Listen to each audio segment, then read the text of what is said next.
Let me see, make sure we're live. And I do believe we are live. Hello, Ana Paola Rodríguez Arciniega. How are you doing today? Hello, I'm doing fine. How are you? We got a good subject today. We're going to talk about melatonin. We're going to complete the circuit, at least on a little bit of the intro for the melatonin program. We're going to be focusing today specifically on some subject matters that are really, really important on the melatonin side of things. Now, what I'm going to do here is, as I get a little bit ready here for you, what I'm going to do is we're going to be discussing it a little bit more elaborately and with the focus that directs itself on how melatonin and aging is affected, a little bit of melatonin and the coronavirus.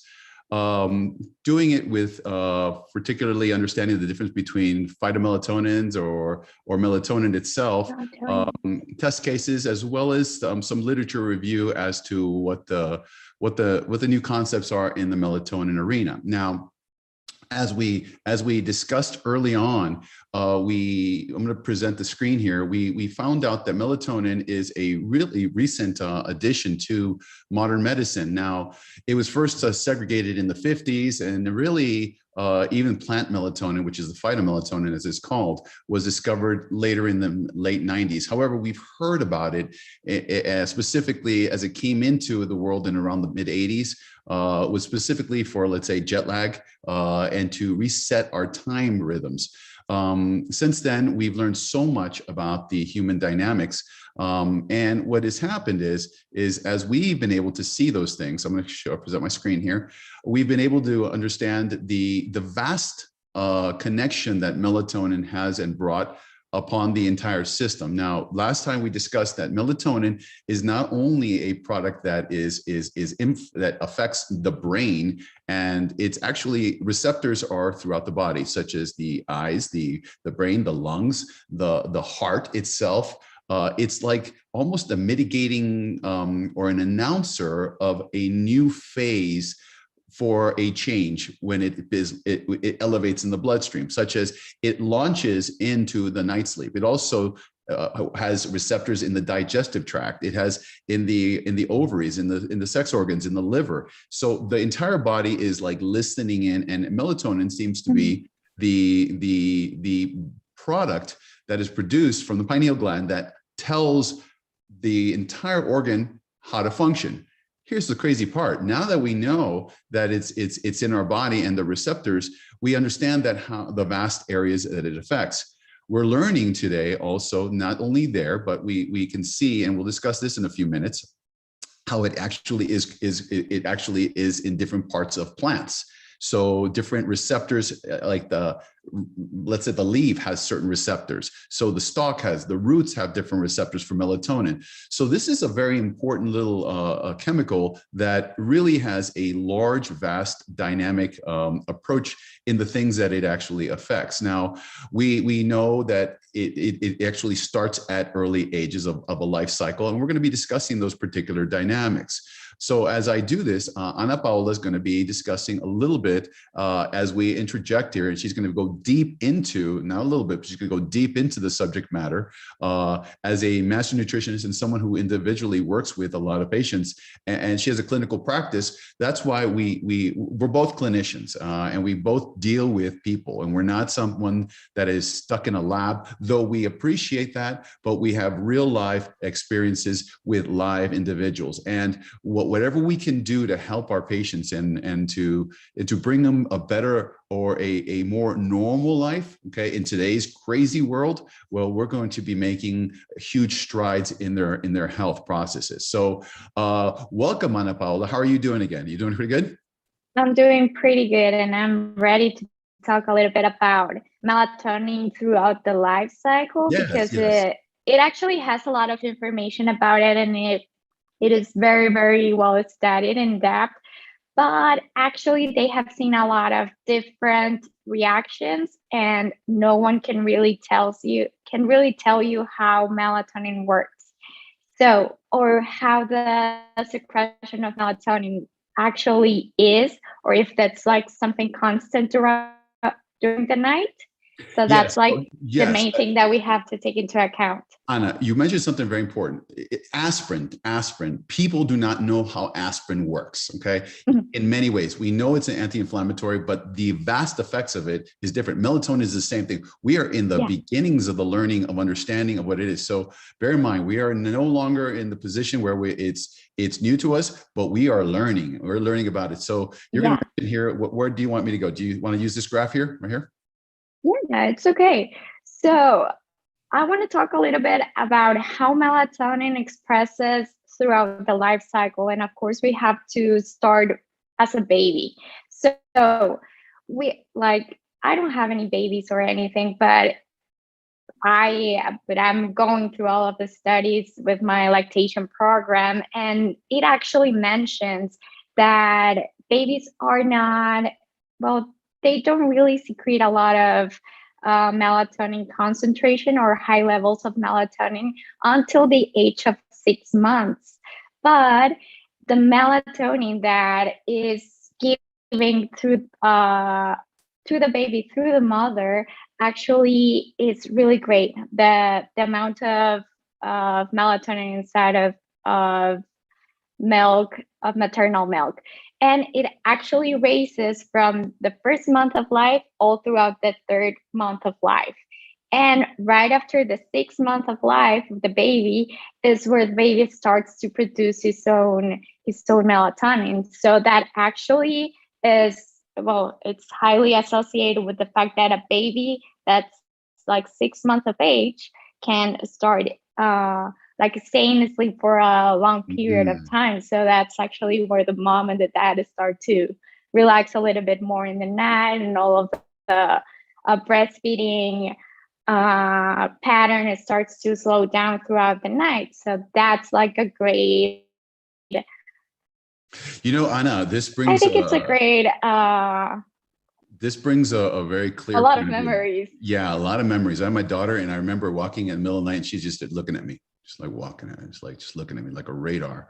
She's like staring at me. I go, it's 3 o'clock in the morning, dude. Wait, go to sleep, dude. Ed, just go to sleep. And she's 5 o'clock in the morning, just staring at me.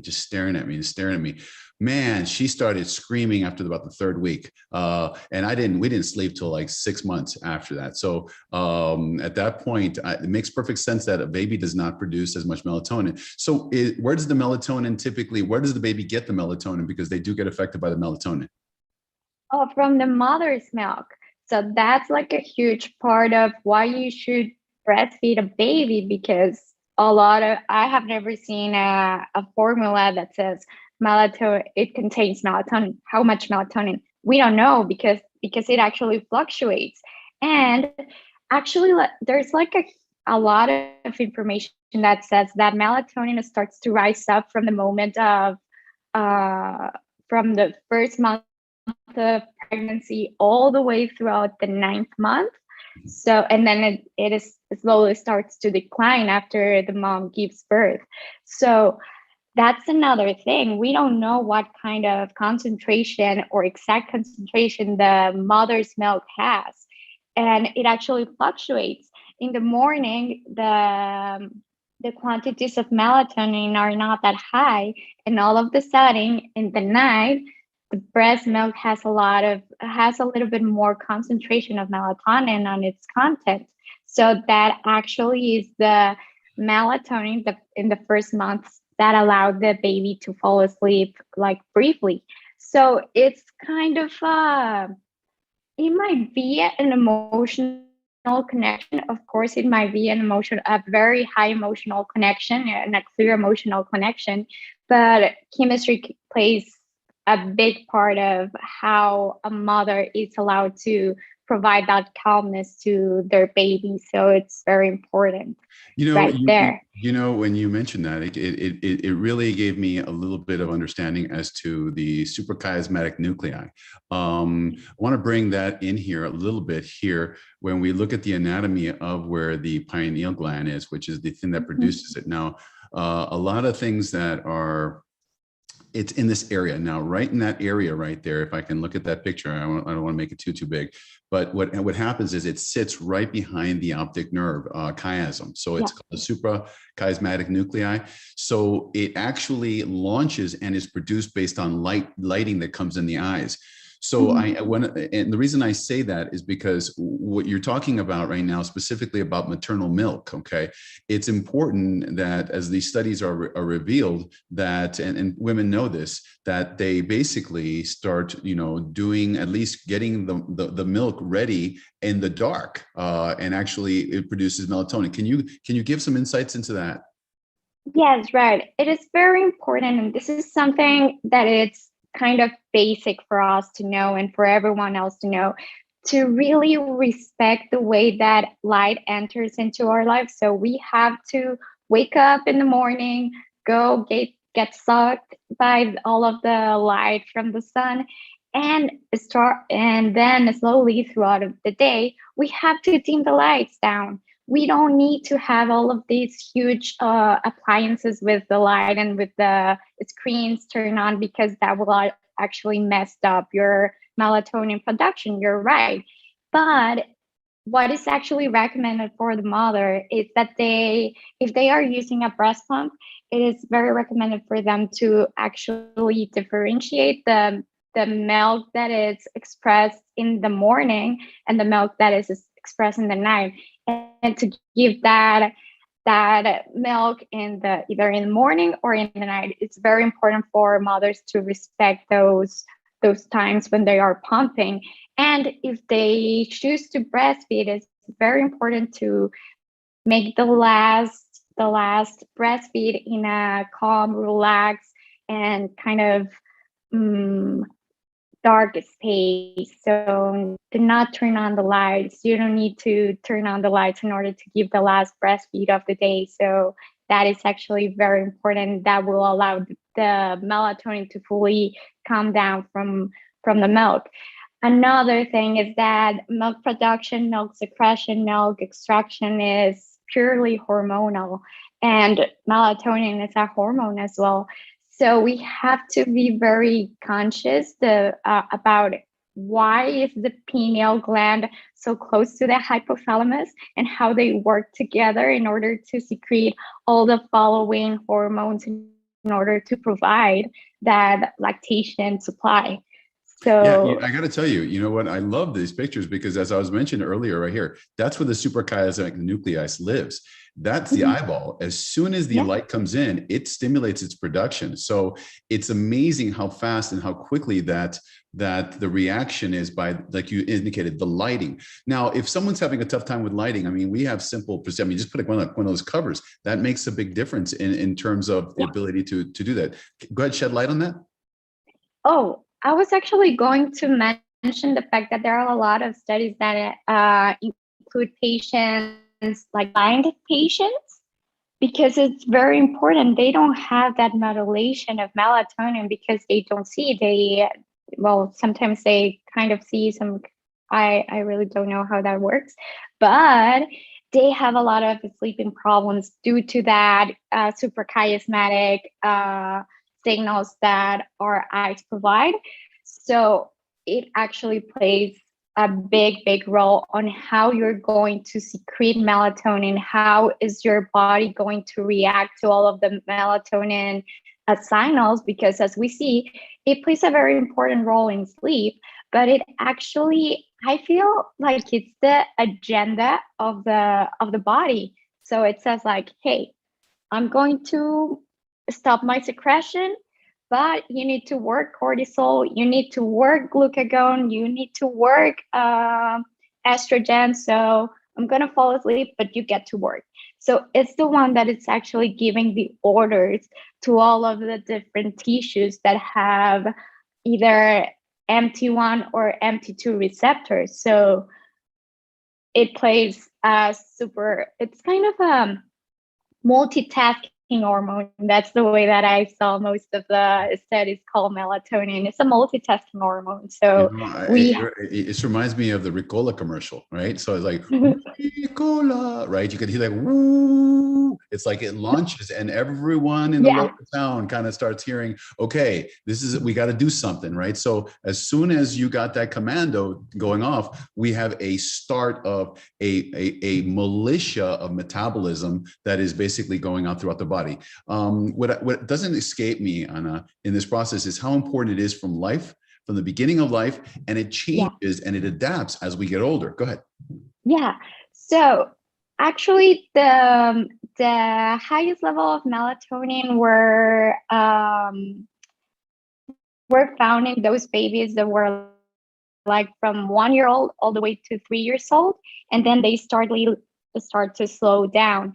But that's something that happens right there in those moments. The fact that the supply is kind of the same, but our body is expanding, that's how melatonin works, or how we are able to measure its supply, or how it is like assimilated by the body, right?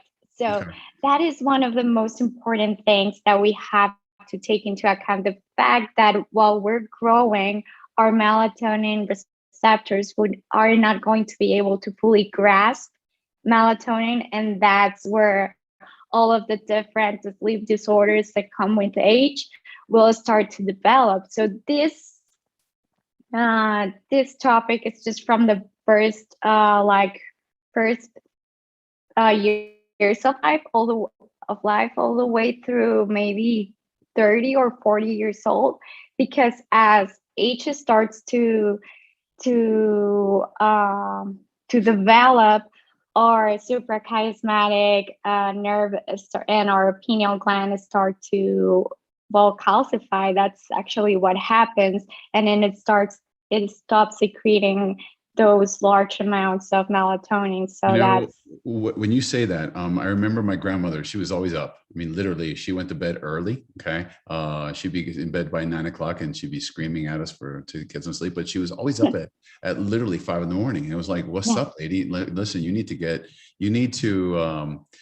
to bed. No, but here's what happens. As you can see you can see that it's produced at high levels. And we're measuring the picograms, which is a small amount, but here's the production. But you can see that where most problems and most people start taking melatonin is somewhere in their 50s. Yeah. So, because the production is a little bit less, but you can see the correlation here and the association of it causing more problems as we age and as we get into this kind of realm, into the 60s and 70s.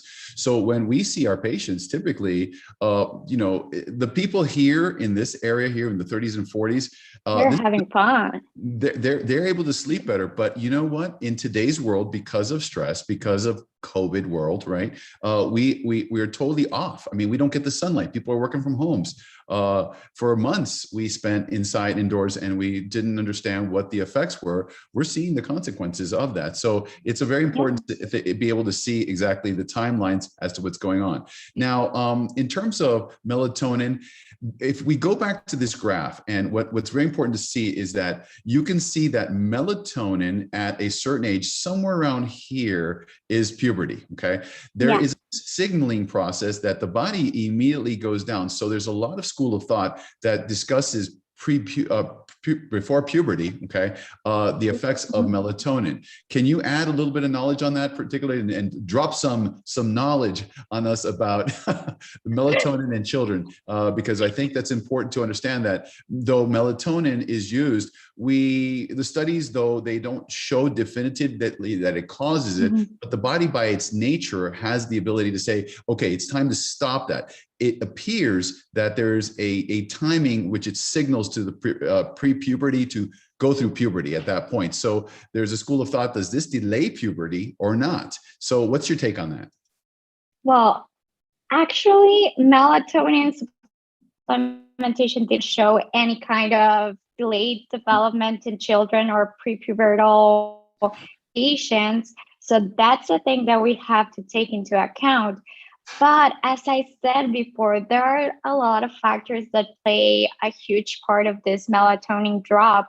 And something that really stuck out to me is the fact that it has a lot to do with the fact that our body is expanding. So there's a lot of more tissue to cover melatonin. And that is why a lot of problems, like sleeping problems, come up around that age. Also, we have to take into account that kids have stress, so they stress out kind of easily, and it has a lot to do with school. So that can be something that is emotionally tied to the melatonin supply or how our melatonin receptors act. But the only thing that really relates to how melatonin plays a part in this specific time of life is the fact that our body is expanding and it's growing, and that actually shifts a lot of the activity of melatonin. But as I said before, it is a very powerful hormone, and the fact that in that same state of life, we start to produce other hormones that actually help the sexual development of a child. That is actually something that really stands up to me, and no one really mentioned it. I don't know if that's like more particular input on that or what I take out from all the things that I've already read, but it has to do something about that. Well, what we're seeing here is that there is very little studies that actually say that it actually causes a pubertal delay or puberty delay.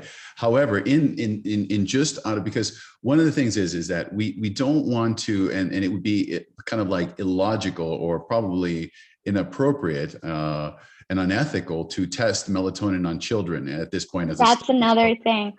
All of the reports and all of the conclusions, all of the results have been taken from other study. It was just like a circumstantial result that they saw, and they wanted to talk about it in another report, but no one has really stated or made reports or studies about that because it's unethical, as you said before. Another thing that it's really important, or the only studies that actually intervene children with melatonin with a study objective, were in patients with ADHD or either cognitive problems, and they actually showed a lot of good results on those patients, but they actually use very little amounts of melatonin because we have to be careful when we're supplementing children or adults with melatonin, because it has it's a multitasking or hormone, so it can work in different ways. So it's so powerful, and you would ask, why is this stuff, why if this is so powerful, right, why do they even sell it in stores? Like, that should be off the market, right? But the reality is the FDA has determined that this stuff's in food, right? So it's in food so that it doesn't get regulated, because it's part of the natural process. When we're dealing with children, specifically children in the prepubertal era, one of the things that I like to do is use different types of kind of protocols, which are going to be like GABA, okay, or L-theanine, okay, or 5-HTP as an option in this particularly tight window here, okay, as other options. Now, when we get the kids that are ADHD, now they're in teens, and they have issues, that may be an area where we change our protocol and we be more likable to use melatonin. But like you indicated, specifically, the lower the dose, the better. Actually, it's really, really cool. So, but you don't have to take 20 milligrams of the stuff. So they sell it. Usually time release are going to be above 5 milligrams. There's two types. There's time release, which kind of like, whether they use an excipient to make it last long and it doesn't get digested through the body, it just sits and hovers in your intestines, but it keeps on producing. Those are usually between 5 and 10 milligrams. Now you have the fast acting one, when you just put it under your tongue or sometimes drops, and your body just instantly absorbs it. Well, the effect is much, much sooner, much, much quicker. So there's two types of effects depending on the issue and depending on what the problem is on the individual, because maybe they do have a beginning to sleep good, and then they just keep on waking up. So maybe a time release dynamic would work there in that dynamic. Every situation changes, but we got to be very pragmatic. It affects every organ, and it typically affects the body in a different way at different regions. So I love that. I love that component. Now, the timing issue obviously has not been proved. Now, what we do know in the life cycle of individuals, perimenopausal, it's kind of like before, near, menopausal, that period of time, women, it affects in a certain way. Menopausal women do. Now, we've been able to see that, certain hormones are lower in women and that are getting perimenopausal. The hormones, the estrogens, the way that the pituitary, the hypothalamus, the pituitary, and the ovary start functioning, it starts being altered. In that process, we have a flux of hormones, and one of these hormones is progesterone and progestin. So these hormones, as they get fluxed into areas, you give a lady progesterone, man, she's going to sleep like a baby. It's just one of those beautiful things that a lot of people do to supplement and to stabilize hormones, depending on what an endocrinologist would indicate or want at that point, or their specialist, internist, whatever the doctor is. The point is we're trying to stabilize this dynamics, but you can see that early on in the perimenopausal phase. What was really interesting is that you would think that the perimenopausal phase, you would have some progesterone, but it does affect a lot of people in that period of time. Here, you're still producing progesterone. Here, you're not doing as much, but it alters. This indicates that the receptors probably become thirstier and more capable of functioning and more stabilized on the other side of the health cause menopause, right? Because that's a funky time, right? So that's a very intense moment in most women. If you can see that their body and the way their hypothalamus and their pituitary does, it is in rage. And it's a very angry hypothalamus. It's a very angry pituitary. And it says, ovaries, do as I tell you, but the ovaries don't want to do. And then when we have the word of the day is the shrew, an angry, ill-tempered woman is a shrew. Well, the pituitary and the hypothalamus turns into a shrew and really commands the pituitary, the adrenals to function.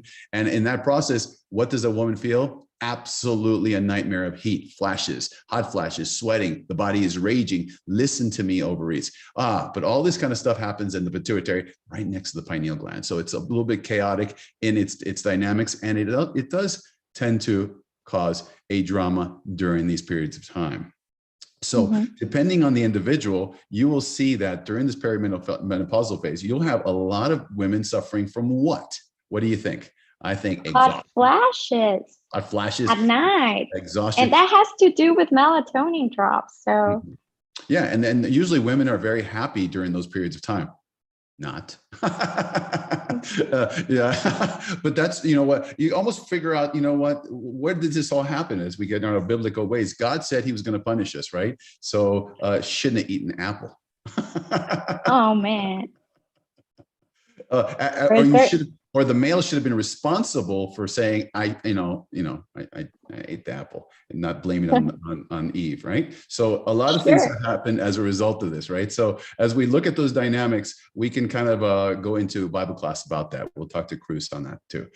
Aging and sleep. Let me ask you this question. In terms of this, we can see that as we age, melatonin, it fluxes, and the circadian rhythm is altered, and sometimes even medicines that are used are actually, they cause problems as a result of it. Can you give us some insight on that, on aging and sleep?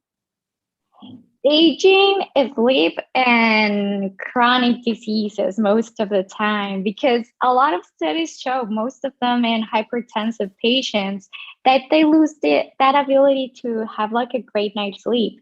And sometimes what they use, or what a medical professional uses is benzodiazepines. And most of the time, this end up disrupting the circadian rhythm and the melatonin supply from the pineal gland.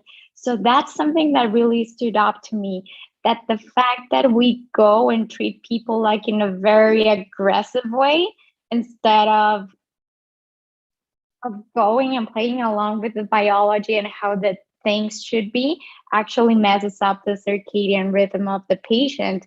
And it's, as I said before, it's natural all of the melatonin supply tends to slow down throughout our life development and through our life cycle. So yeah, it will eventually slow down. We will eventually lose the ability to produce that same amount of melatonin, or to get it, or for our receptors to work.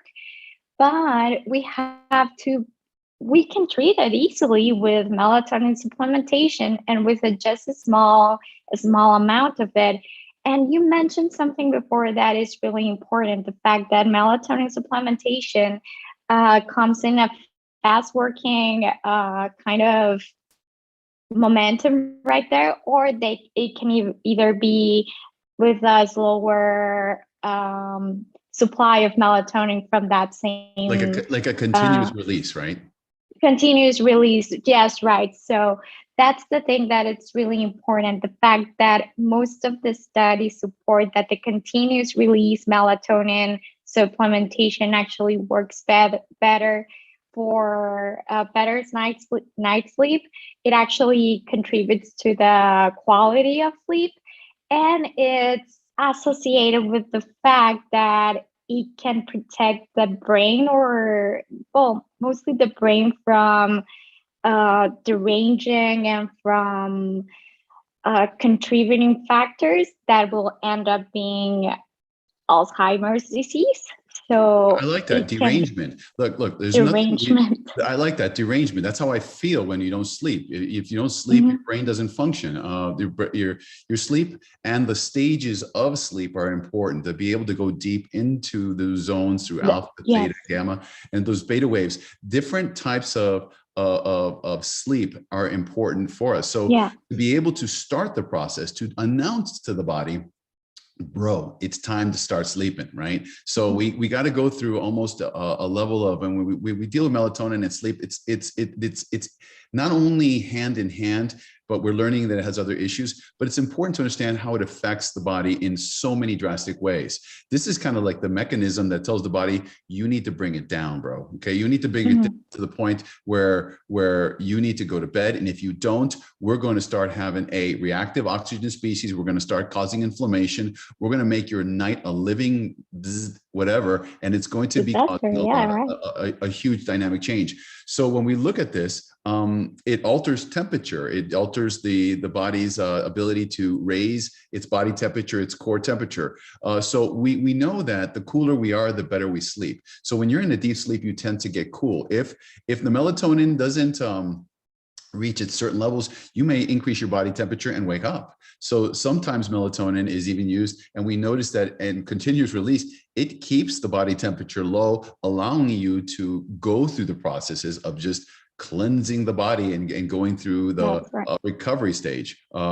It's a very important thing. Now, you mentioned something about pharmacological agents from, diazepines, different types of medications, and analgesics, pharmacokinetics, early stage 1, psychotropic medications, psychological medications, second stage, and now the newest versions of those. They alter the sleep pattern.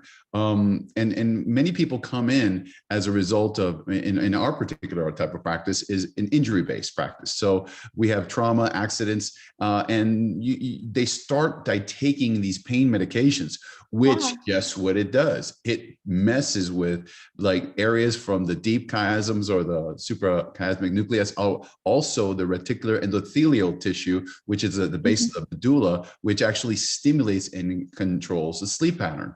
Well, if that happens, well, then medications actually to take away pain cause a disruption of the circadian rhythm, which then creates a trauma. Guess what happens when you can't sleep? You become psychotic. Right? Nobody's right. I mean, you lose your ability to focus. You can't do things that are natural. And then you have a lot of drama in life. Not only that, but you become inflammatory and susceptible to a lot of diseases, of which we're going to be discussing the implications of what melatonin does, even in the COVID dynamics. So we'll talk about that in a few. So those are the kind of thing. Why does melatonin stop with age? Well, you were mentioning that. You were talking about the calcification of the pineal gland. Pineal gland. Yes. Yes, right.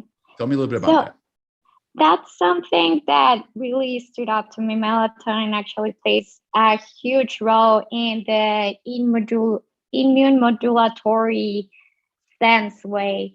So something that we have to take into account that it's not only the pineal gland that secretes melatonin. There are a lot of other cells that might be able to secrete melatonin. One of these molecules per se is the mitochondria, or either macrophages can be able to secrete this hormone. So it's like we can say that it's distributed all throughout our body. But the fact that the main part of our body that controls the secretion of melatonin gets affected by calcification, it plays a huge part of it. And we can actually associate this with a lot of things right now. So it has a lot to do with the hormonal feedback that we have, and we have to kind of know that that's our limitation. That's like the only thing that they know about that. There's something going wrong with the hormonal feedback, but they just don't know what it's going to happen. Another thing that plays an important role in immune modulatory responses or either inflammatory responses is the fact that melatonin plays a role of a scavenger for reactive oxygen species.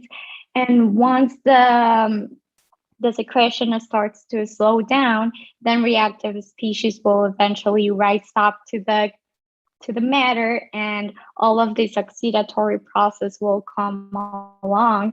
And this is something that it's called inflammation that will eventually trigger all of these detrimental effects in different tissues of the body, and it will eventually affect the pineal gland. So this is something that's going in a very close and molecular way, but that will eventually play a huge role in the calcification of this tissue, the pineal gland. You remind me of what this, when you said that, I'm thinking like, you call it like scavengers. Okay. So here you go. This little picture here, this guy right here, that guy in the air, you see that guy in the air, that's a reactive oxygen species, okay? Right. And that's melatonin, just totally knocking it out. Basically, that's how we look at it. So when we see reactive oxygen species, it's the enemy. It's the thing that is used to keep the body from, there's tools that it uses. We need reactive oxygen species to keep things in order. Like our body fights, our macrophages use it to destroy other bacteria, right? But when they go crazy, they got to be put out. Okay, just like that, man. And that's what vitamin A, E, C, D, all the antioxidants. This is what happens. They take them out. We need to have a balance. Otherwise, our body becomes inflammatory, and that's where we want to talk about this. Now, you mentioned that it has a multitude of effects in terms of it actually, if it's not appropriately, balanced out, you have, from a apnea, sleep apnea, stroke, these are respiratory disorders. They proliferate these hypoxic area in the pineal gland. That also causes the calcification you were talking about. Trauma to the brain also affects the way that the body produces melatonin. Alzheimer's, it also affects them. These individuals, their sleep's off. Anyone who's got some sort of neurotropic or neurodegenerative disorder, it can be affected directly by that. So not only does it affect individuals in a normal way, but we have to be very mindful of the understandings of what we have found out that it causes. Now, as you mentioned, even ibuprofen, these medications that we have here, you see certain alpha blockers for blood pressure. All these medications here, diazepam, Valium, Xanax. People even take that to relax, to sleep. To relax. The medication. Yeah, and that's the fact. Just imagine how the pathway goes, or this cascade goes. Like you're diagnosed with hypertension, and you get put you get recommended to take a hypertensive drug. And this drug takes away your sleep pattern, and then you go and take benzodiazepine, and that plays the same role. So you're eventually going to have a delayed or either an advanced sleep pattern disorder, or maybe just lose your quality of sleep, and that will eventually come up with different factors in your life. You can either lose cognitive. You can lose your cognitive I'm losing it right now. Function. Yeah. You need some right. melatonin tonight, right? I So you need to sleep.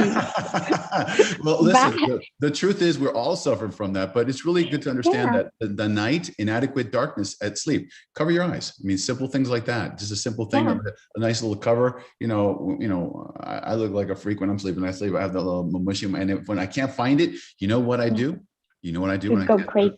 No, no, I don't go crazy. I go get it. I'll go to get it on to that girl who basically took my stuff. And it's my daughter, and she's probably wearing it, right? And she's probably wearing her big old fluffy one. And you know what? I just take it off her, and then I wake up, and she wakes up really pissed off, like really angry, because I took her thing, and that she don't like that, so she gets really angry. I don't know why, but I guess she gets angry when she doesn't sleep too. Insufficient exposure to light, going out and actually feeling the sun on our body not only produces a lot of hormonal reactions from our skin, but that light also sets the path and the pattern for our pineal gland to function the way. So if you live as a hermit and you work under computers all the time, well, you're eventually going to have some issues with sleeping. And one of the things that I don't care who you are. I mean, most of the kids are today, even the college graduates, PhDs, they love playing with like games at night, right? That's how they met their friends. That's how they keep in touch with their buddies from college around the world. And they're playing arcade games late at night. It's kind of funny watching lawyers and doctors playing at night on their little, their little computers, and everyone's talking. I have one of those at home. Yeah, and they don't sleep. And then what happens is they're like 3 o'clock in the morning, and then they're angry at everybody else because it's 4 o'clock in the morning, and they've just won their game, right? So sleep matters. So it becomes a huge important thing. Alcohol, though it's a beginner of sleep because it relaxes people, it actually messes up the deeper levels of sleep. So it actually causes some issues. Adrenaline, when you have constant stress, cortisol suppression, cortisol suppresses melatonin. Well, if you're getting chewed at or life is becoming difficult at work and you're always worried, well, now you know why you need some assistance in the process to reestablish the normal melatonin patterns. Now, we're going to discuss in a few minutes what we do to kind of see exactly what the melatonin dynamics is. And let's take a look at it, because one is my opinion, one is anyone's opinion, but one truly is what the blood work says on a patient. At that point, we can actually give a much more logical point of view. Caffeine, believe it or not, even in the AM affects the body. So if you take caffeine, and I'm guilty of it too, right? I have about a normal amount of coffee, which is probably, I think, 16 espressos and about 3 cups of coffee because I want some more juice on it, right? So that is totally fine. This is fine. And I wonder why maybe people have arrhythmias. So also cofactors. As we discussed in our first demonstration, there are a lot of stages from tryptophan to 5-HTP, all the way to the production of serotonin to melatonin. All these dynamics are influenced by cofactors. These cofactors are things that assist the biochemical process to continue what we call a rightward shift. If it's missing, it does not travel, or it delays, it backs up.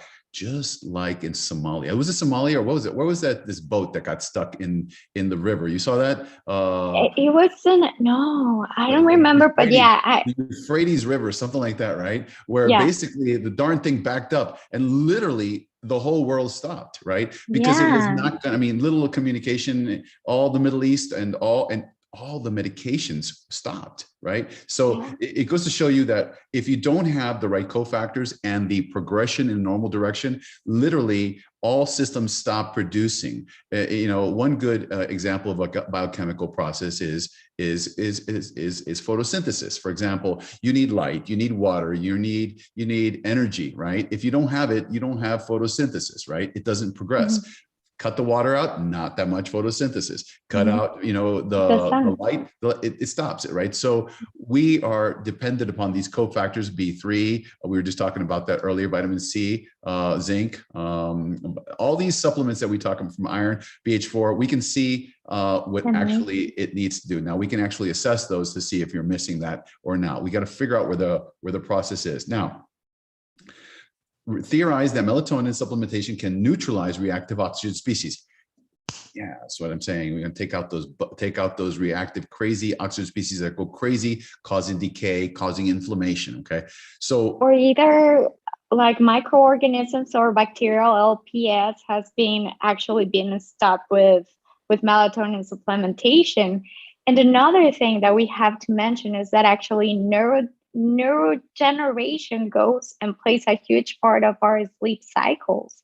So whenever we have a disrupted sleep, we might be able to, we are actually susceptible to neurodegenerative processes that will actually improve, or not improve, but increase the fact that we're producing beta amyloid proteins in our brain, and that will actually lead or is associated with Alzheimer's disease. So that's huge. Like when you said you wake up your daughter, be careful, you might be disrupting her sleep. And no, she needs to be punished. It's just saying, because, you know, for months and years, I was the village idiot basically in the whole business because my brain wasn't functioning because she prevented my sleeping pattern. So my neurodegenerative disease was caused by my daughter. See, that's the truth. Okay. And no one. And now you're playing it back.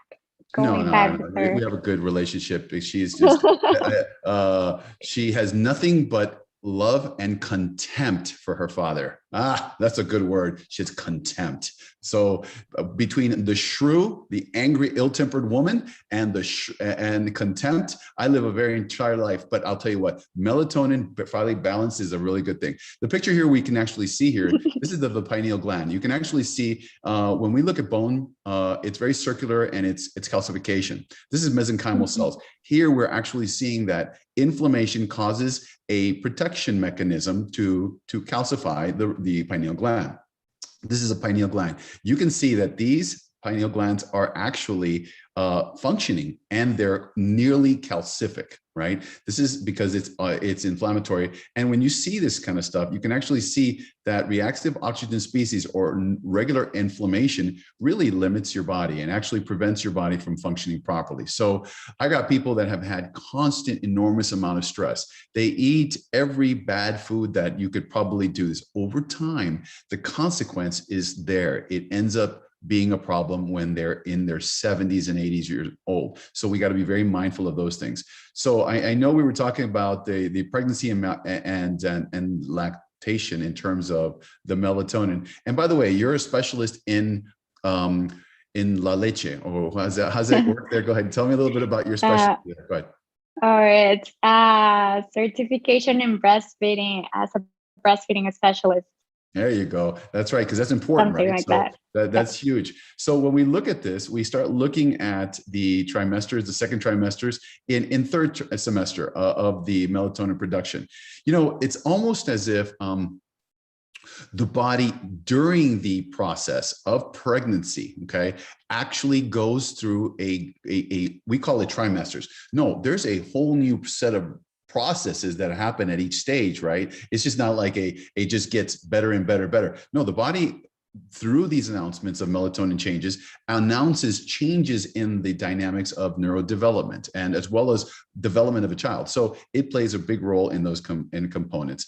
Melatonin and fertility. Tell me a little bit about what you have seen on this, particularly for the oocytes as well as the works of inositol, if you may. Inositol is actually a compound that is very similar to glucose. So it's kind of that molecule that will lead up or will donate all of the methyl groups. So that's actually how it works.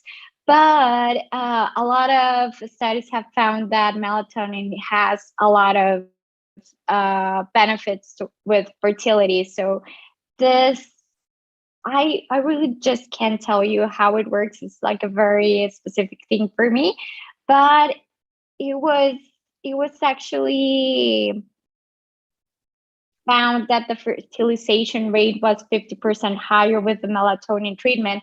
And as you see a little bit down there, the doses were not that high as long as they were supplemented with myo-inositol for 3 months. So that's something that can work. And Well, something that we have to take into account is either the age of the patient. Is she 35? Is she 20? Is she 40? Something like that. And that will eventually give us like kind of a blueprint of how to treat that sleep disorder or that slight melatonin insufficiency that she might have. And this is something that we can apply to those patients that are in need of an extra help for their fertility problems. So this is how it works, but there are still more studies to be done.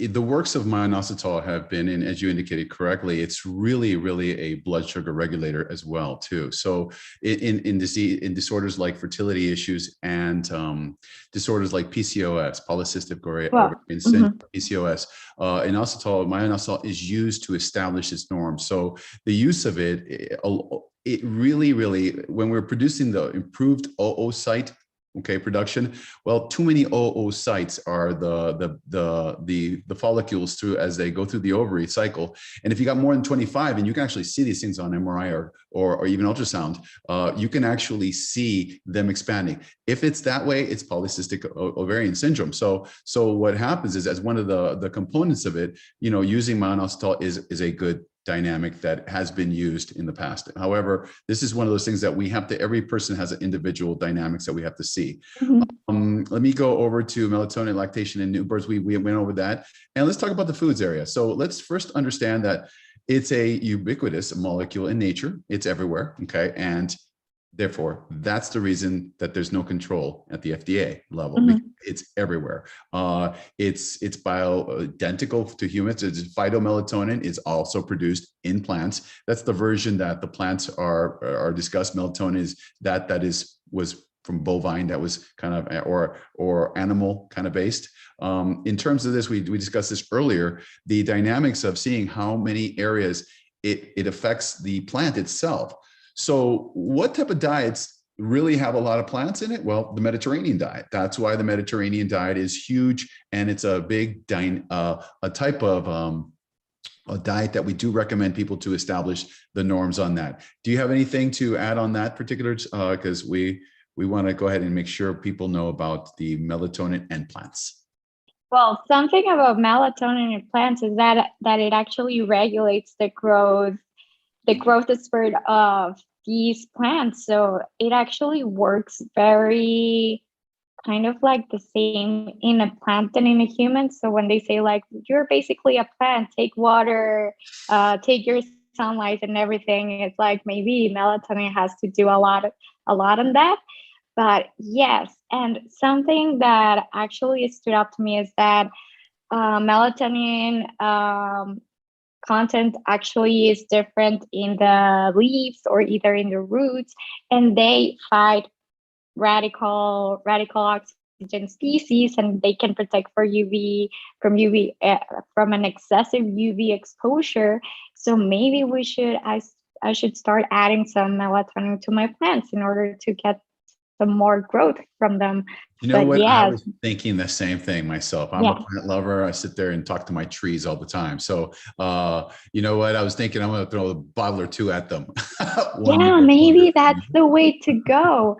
But yes, actually, there's a lot of plants. There is a lot of actually, wine has been associated with a high amount of melatonin, and as we said, that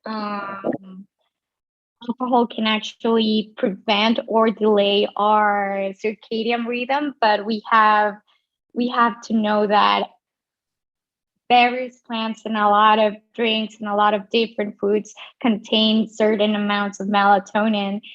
And we can get them not only from the pineal gland of a cow, like the first study in 1958, but we can get it from strawberries. We can get it from nuts, from berry nuts and walnuts.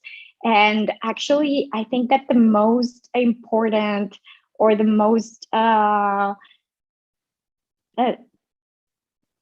the cereal that has the most amount of melatonin is rice. So there you have it. You can have a gluten-free diet, and have good melatonin supplementation from your diet. So it's great. It's something that we can find.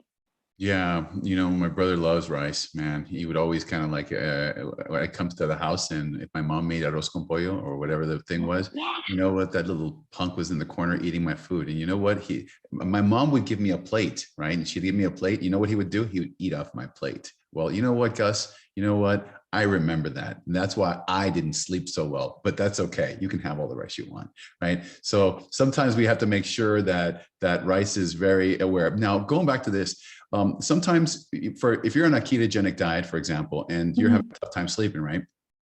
Because the blood sugar drops. This is a side note. It would be good to have some nuts on the side of the bed, some walnuts, a nice quality organic set of walnuts in that area. Even if you make it downstairs or to your refrigerator, have some strawberries, because those things do offer you ability to continue your sleep so that you don't disrupt it. Because our goal is to get your body back to a level to rest, to be able to clean, to be able to renew, so that you can actually live a better life. Now, as we've discussed, we have different types of together. We have our favorite little herbs here, from chamomile to St. John's to skullcap to even curcumin has the ability to produce, have its content of melatonin. Now, in this respects, we take a look at all the dynamics and we see how it affects. Now, when we look at the measurement tool of kind of seeing how melatonin functions, we do laboratory tests. And this particularly is one test that we do, and we actually do, it's a saliva test. And it's real cool because what we can do is we can do a saliva in the morning, we can measure, and we can just like spits in a little tube. And then we just maybe 3 times a day at night, and we can measure where the melatonin levels are. This is very interesting because what you get to see here is the normal pattern of what it should be. It should be kind of in the mornings low, and by evening it goes down, but then it kicks in right around late after an evening, a period of time, to the point where it starts preparing you to sleep. This is a normal pattern. If it goes outside, that's what happens. Now, this is a person who works a night shift or the third shift. Some people say they are working late at night. In the contrary, in the evenings, this is kind of like how it alters the whole pattern. If someone has these high levels of let's say melatonin in the body, you have to figure out what's causing this. Okay, maybe they're taking food supplements that actually are at the wrong time, and then it causes a totally disruption of their sleep pattern. So we will be able to see that this may be something that mitigates it. Now, if that's the job, well, then that may be what explains it, but it does have its consequences. And for those people that have those third shifts, the reality is when you alter the body's dynamic to do that, you change the world in the body. I cannot tell you that people that have like very specific jobs, people that work for government, people that work for water safety, people that have night jobs, people that take on the world, they tend to have more inflammation. They tend to be overweight, yes, angry, bitter, and swole by other ways. All right. So we need to be able to understand that sleep is very important. So when you said nurses, you said nurses, right? Nurses work the third shift.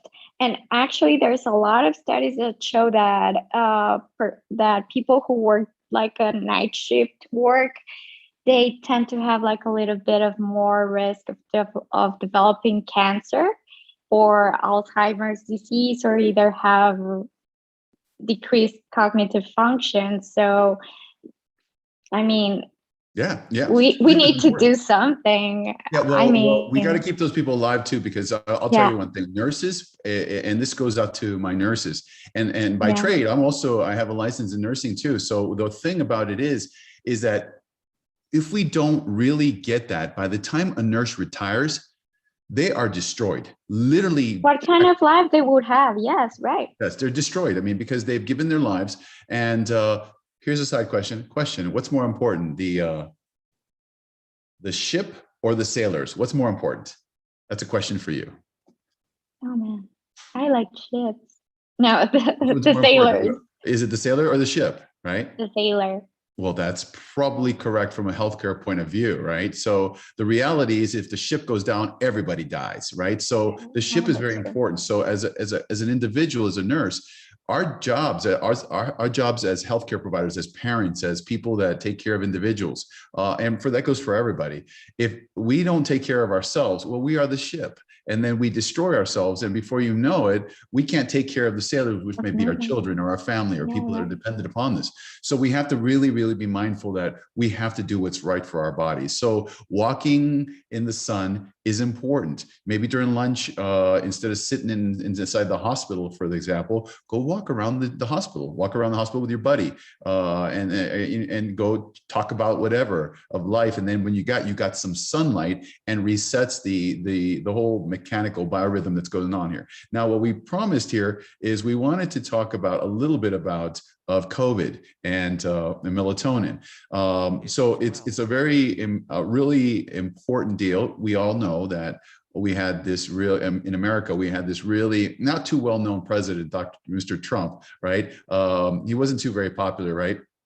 So what happened was, what you did know about the guy, he's just a freak when it comes to energy, right? He doesn't stop. I don't think there's ever been or will ever be at this nearest dynamics, a person who has burns it on both sides, literally 3 o'clock in the morning tweeting, 4 o'clock in the morning tweeting, 5 o'clock in the morning. He doesn't sleep. So it wasn't a surprise that not only does he have a little bit of metabolic syndrome, you could tell he's a little bit overweight, and I can say it. FBI is not going to come and tell me that I can't say he's a little thick on the waist there. But the reality is, thinking the same. Right.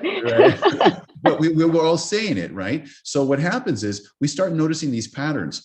And this is where we start learning that inflammation and melatonin links to things like diabetes and let's say insulin resistance. And all these things cause issues that cause more reactive oxygen species. This constant inflammation will cause a disruption in our pineal gland as well. So when the individual, President Trump, when he actually was sick, the first thing they gave him not only was a Moderna shot, right? But they also gave him vitamin D. And guess what they gave him too? They gave him zinc and also a big dose of nice melatonin, because they wanted to calm him down. They wanted to mitigate or kind of bring order to the inflammatory response, which melatonin tends to do. We've learned a lot that it does affect the immune system. But as for the studies, right now, we actually have a bunch of studies being they're in what they call phase 1, phase 2, and phase 3 of their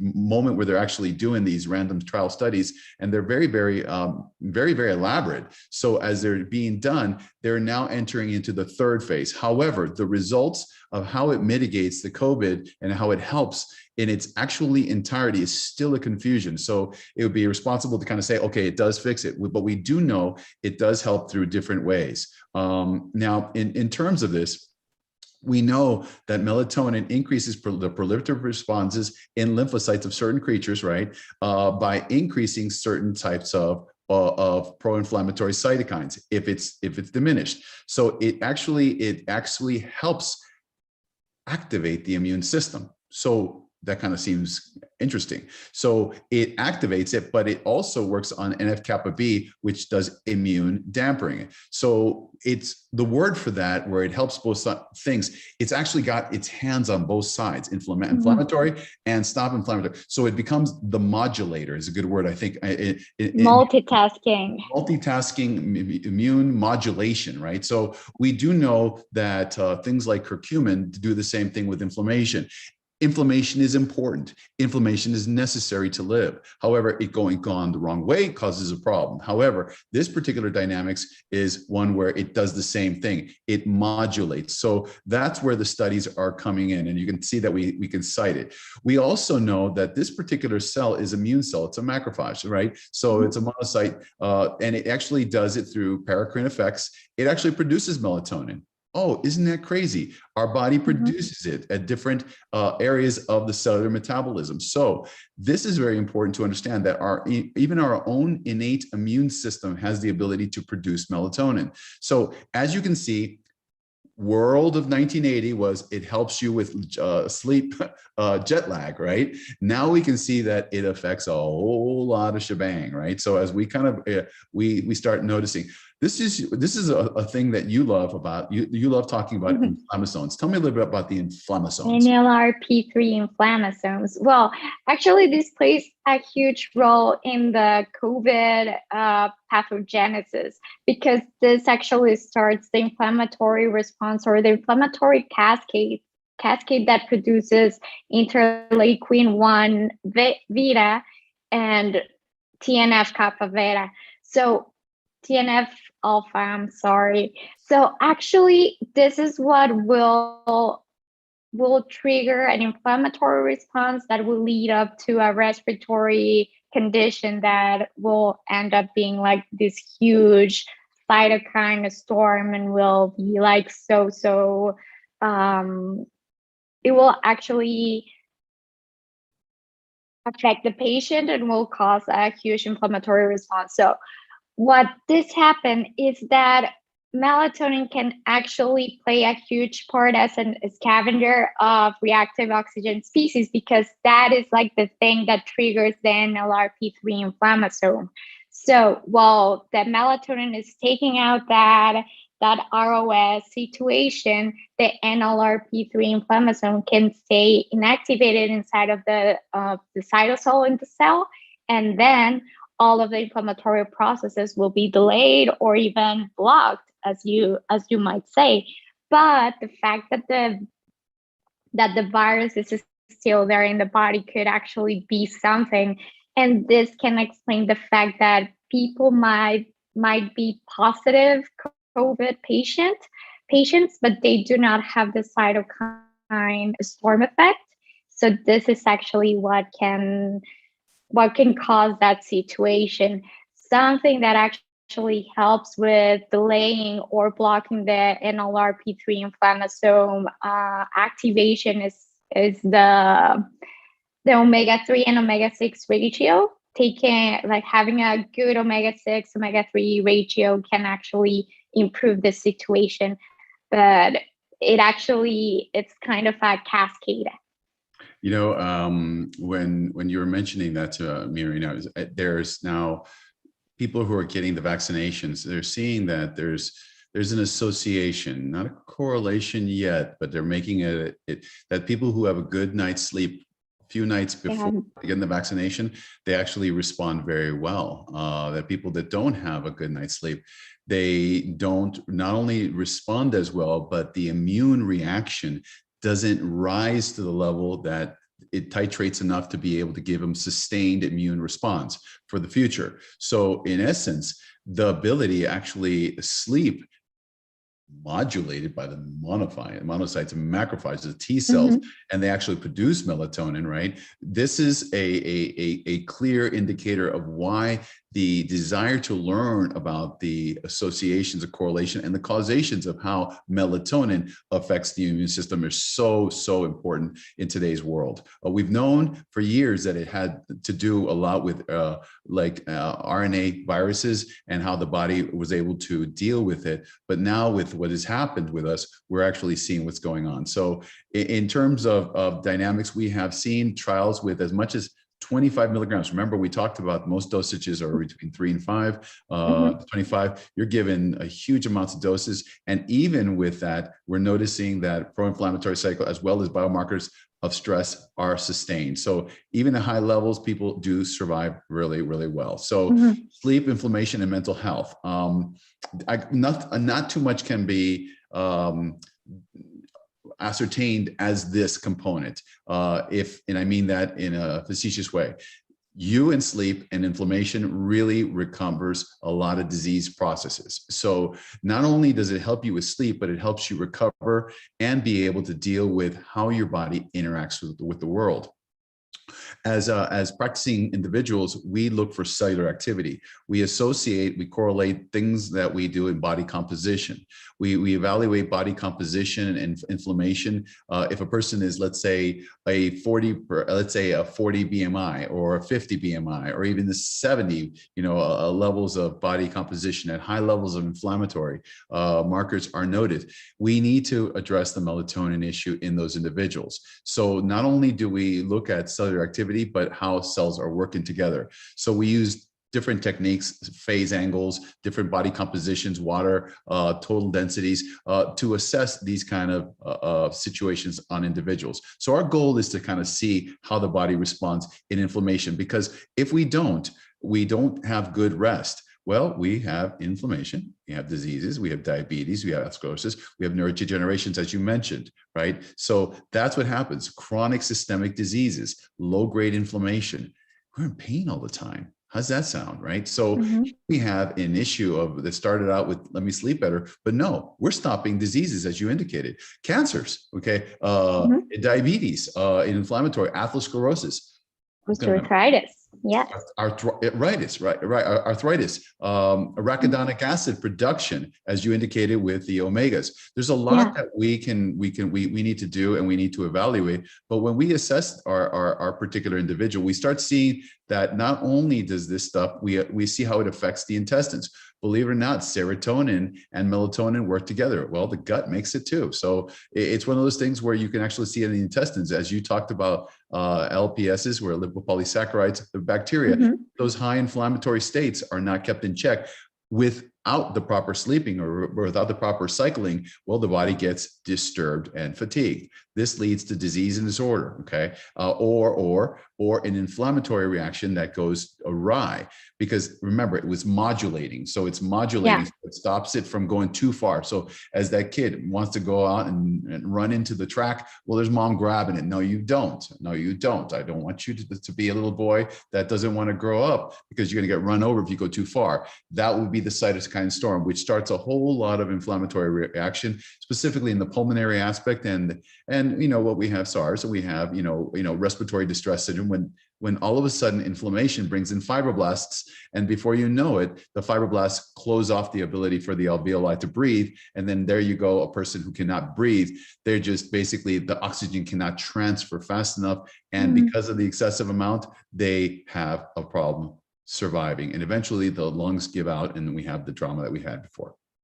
So I know today we discussed a lot, but we can't stop by looking at what we have to do the most. We have to realize that I feel sleepy after looking at the picture. So, cats are one of those things that they give a lot of good energies, but there's no other creature that makes you understand or appreciate sleep like a cat does. It's like it lives entire life with sleep, and it makes it really, really get it to enjoy its lifestyle, because I'm sure a cat can teach us a lot about resting. So if you don't have one, get one, pet one. And if you have allergies to you, we'll watch them on TV and you can enjoy them that way too. So I hope that made sense. Anna, I appreciate you kind of going through this. It's pretty long, but it's a pretty important dynamics as it presents. And I look forward to being able to chit chat with you. Okay. So you have a good one. I'll talk to you. Stay there, and I'll be talking to you in a second. Hold on.